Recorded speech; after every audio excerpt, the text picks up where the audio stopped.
Hello everybody and welcome back to another episode of Crazy Tech Reviews. Now today's episode is going to be more of a filler episode for the Commodore 64 history review episode that I'm working on currently. I'm still waiting on some things to get that one done, and it's still going to be maybe a week or two until I get that one finished.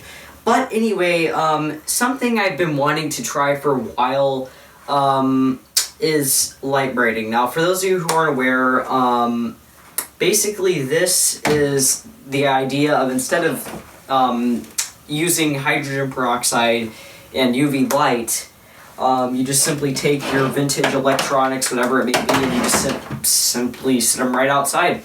And so I want to test this and see if it works for real, and give you guys sort of a honest opinion on whether it is more efficient than traditional retrobriting, or whether it damages the plastics any, and just sort of how it works. So with that said, I hope you guys enjoy this video, and let's go ahead and get right into it.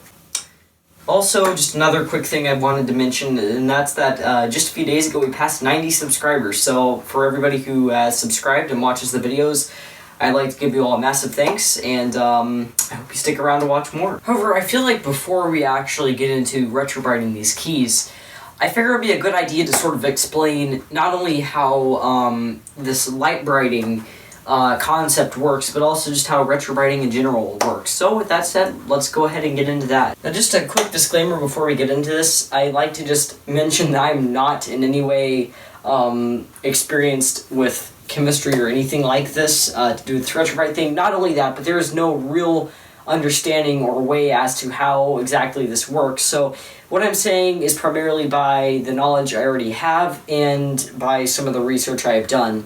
So I'm not entirely sure if all this is accurate, but I will try my best to make sure it is. So anyway, with that said, let's go ahead and get into this. How we traditionally believe the process of retrobriting plastic to work is that you would stick the plastic in some kind of bag with a hydrogen peroxide paste applied to it, or you would submerge it in a liquid hydrogen peroxide in some kind of sealed container so it doesn't all evaporate, and then you would stick it outside, whichever way you did it, under either the sun, or you would stick it inside under something like a black light that emits UV light and radiation, and then the UV radiation would somehow react with the hydrogen peroxide, and wabam, the plastic's back to its original color after just a few hours.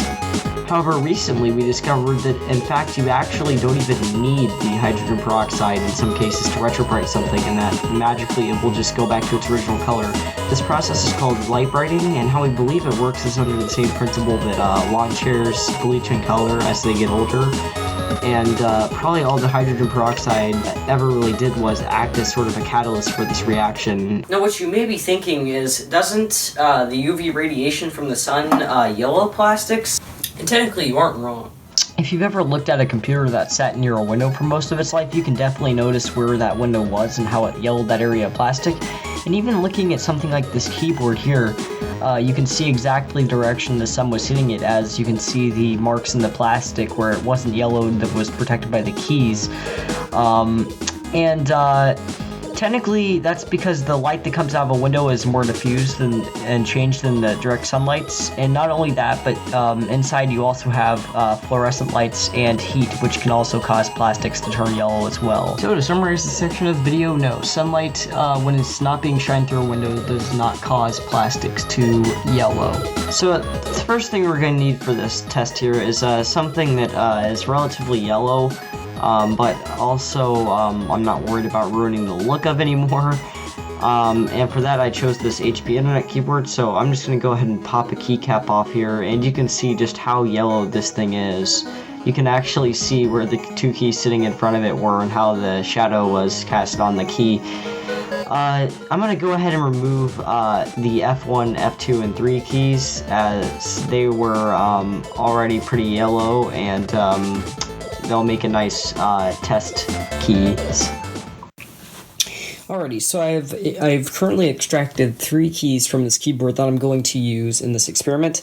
Now, for anyone who's wondering, I'm not really worried about what happens to these keys necessarily, because, you know, I have dozens of those PS2 keyboards, but I don't think anything's going to really go wrong on them.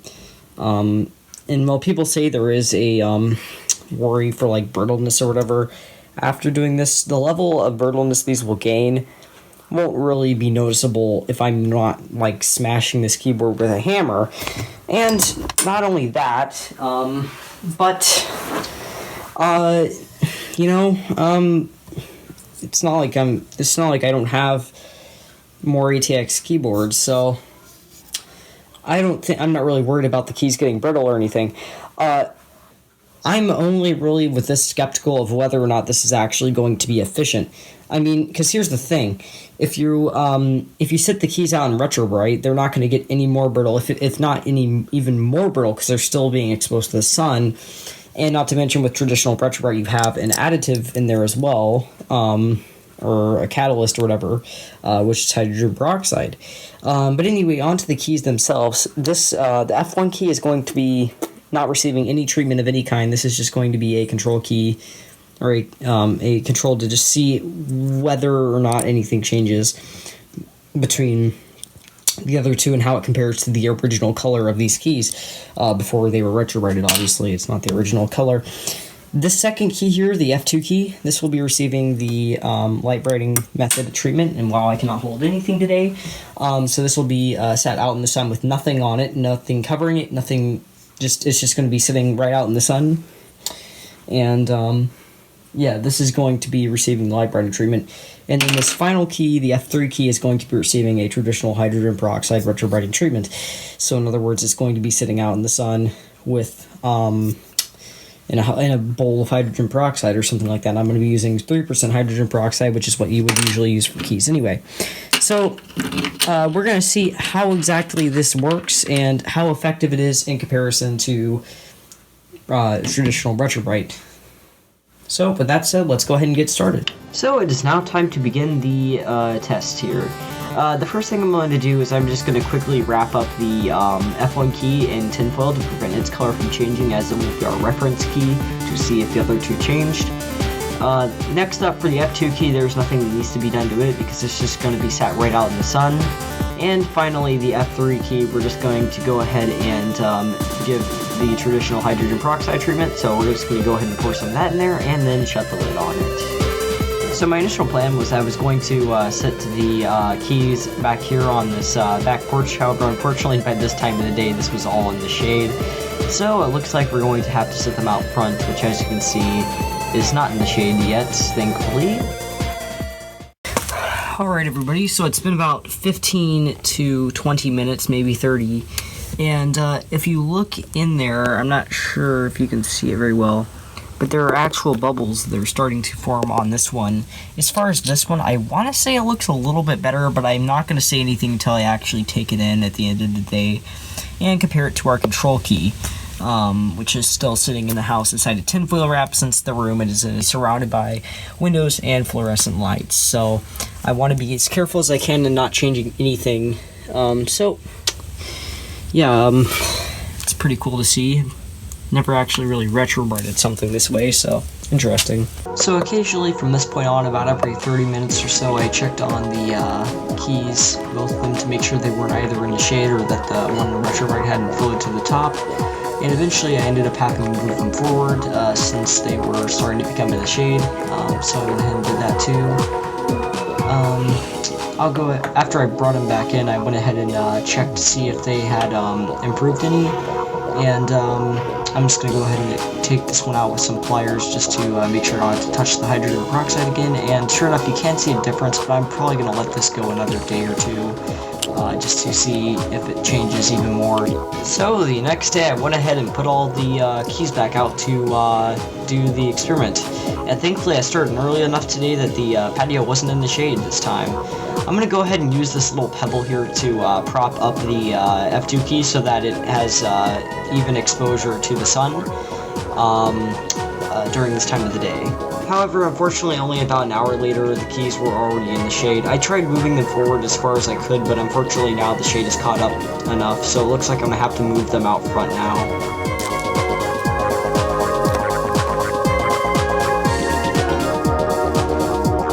However, unfortunately, we had a few thunderstorms come through that day, so I ended up having to take the pieces in early. And I decided that this would be a perfect time to just go ahead and wrap up this experiment here, so I'm just going to go ahead and shake some of the peroxide off this F3 key. And here you can see the 3 keys after they've been done. So now I wanted to go ahead and take a look at some of the pieces that we retrobrighted and lightbrighted, just to see sort of how effective it is and whether I would recommend this method. And something else I want to mention is I was also going to do an experiment in which I took the case pieces of this adding machine, this top case piece because it is yellow, the bottom case piece is the original color, but this top case piece outside and set it out there and tried to do the lightbrighting experiment on this, on the larger scale thing, just to sort of see how it works. But unfortunately, this video is already going over schedule, and there are some other things I want to get back to working on, as well as the fact that I just don't have the time frame to actually do a full, complete treatment on this, because keep in mind, this isn't the fastest method. So, anyway, though, with that said, I want to get into these 3 keys that we did at the beginning of the video, or for the majority of the video, and I want to see exactly how well it worked, how well the different methods worked, and see sort of how lightbrighting compares to something such as retrobrighting, which is the more traditional method of doing keys. So with that said, let's go ahead and get right into this. So just to clarify a few things before I get into the results here, all 2 of the keys that we were testing were sitting outside in direct sunlight. Now there were a few times where I had to bring them in early or whatever, which means they're probably only out for about 10 hours across the 2 days they were out, but and probably less than that too, but yeah, for the most part they were sitting in direct sunlight for around 10 or so hours. So anyway, if we go ahead and get into the results, starting with the F3 key here, this was the one that received the classic retrobrighting treatment. And this key, as you can see, if you compare it to the F1 key, which was not treated at all, as you can see, there's definitely a significant change here, and this is almost, I'd say at least 75%, 50 to 75% back towards its original color. So I would say that definitely this treatment stands out as being probably the most reliable for doing this. Moving on, if we go over to the lightbrighting key, which set out for pretty much the exact same amount of time as the other key, as you can see here, comparing it to the F1 key, there's not really much of a difference, but if you look at some angles, there's more of a difference than other angles, but that could also just be lighting and shadows and everything. So, honestly, yeah, I'm not really sure. I'm not saying this doesn't work, as there are multiple videos showing it working, but I just don't think it's very effective. So yeah, to be honest, after doing these tests, I don't really think I would recommend using this method for most things. I mean, as you saw, it's just not really effective. Like when we did these 2 keys here, this F1 or F1 here and F1 2 keys, the F2 key that we lightbrighted, there just really isn't much of a difference at all. Considering the fact that hydrogen peroxide, 3% hydrogen peroxide is really cheap, and just setting this key in hydrogen peroxide for the exact same time did about half of, or removed about half of the yellowing. Not to mention, there's also concerns with doing this about brittleness. Now, I said earlier that I wasn't going to get into this, but I figured it's something that I shouldn't necessarily leave out. Now, while I won't be necessarily testing this myself, as I do care about this keyboard and don't really want to damage it, I don't really think that I would use this method on anything that is really worth any money. Like, I wouldn't retrobrite any of these systems using especially this one, because these are brittle regardless of that. But I wouldn't use this on an actual computer. I would only, if I were you, until we know more about this method, I would just recommend just staying away from it if you can. And while it's interesting to try out for maybe some experiments or something, and to experiment with it and under different conditions and everything, I'd suggest that if you just want the best results and if you want the most reliable job, just stick with the traditional hydrogen peroxide method or something along the lines of that. And also, if you want to learn more about the brittleness, I will link a video by MasterGecko4 down in the description, in which he talks about this method as well, and he actually tested to see if it made the keys any brittle or not. he used 2 volume keys from an Apple keyboard, and he smashed them both with a hammer to see if there's any difference between the one that was Lightbrighted and the one that wasn't. And I used that a bit when I was researching this video, so I figured I'd leave it in the description if you guys want to possibly see how it affected those specific plastics on that keyboard, and maybe use that to judge whether you try anything with this method. But to be honest, yeah, for now, until we know more about it, I would not use this method for anything you actually care about. And so anyway, with that said, I am very sorry for the lack of videos that I've been posting recently. It's mainly because I've been working on this one and another one. And this was actually supposed to be a filler episode, but it took way longer than planned. But I can assure you that there is more content coming in the future. I have so many awesome videos that are planned. Which, speaking of, if you want to check those out, go visit my website. I have an entire page dedicated to future video creation, or future videos I have planned. And I'm planning on adding a form on there where you can submit your own ideas. And if you can't do that on the site yet, if I haven't added that on the site yet, then go ahead and join our channel Discord server. The link will be up on screen and in the description, because the other links on the channel are currently inactive, so I will try to get that fixed as soon as possible. But go check out the channel Discord server. There's tons of awesome stuff, including the reason I brought it up, which is because you can actually submit video ideas through a channel there. But anyway, with that said, also, I did also change the link to the website, so I figure I'll put the new link up there. It should be Crazy Tech Reviews OF, because I changed the email to my Crazy Tech Reviews official one, but if it cut it to OF and didn't include the rest of the word. And I'll also put the link in the description. But anyway, with that said, one more thing, 2 more things actually.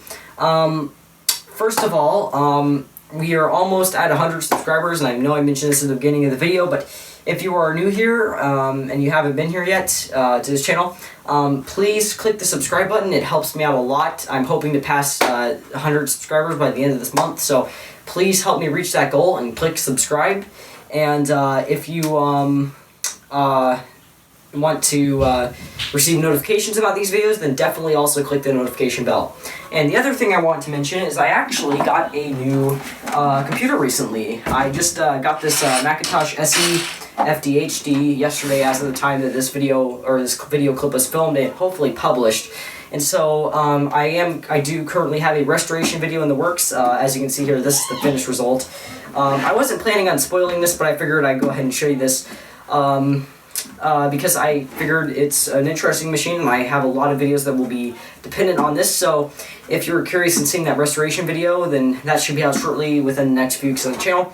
And there will also be a history review on this machine, as well as several other machines. So anyway, with that said, I hope you guys enjoyed this video. I'm sorry for the lack of videos. I hope you guys enjoyed this one, and it covered everything you wanted to know about Lightbrighting. And with that said, I guess I'll see you guys all in the next one.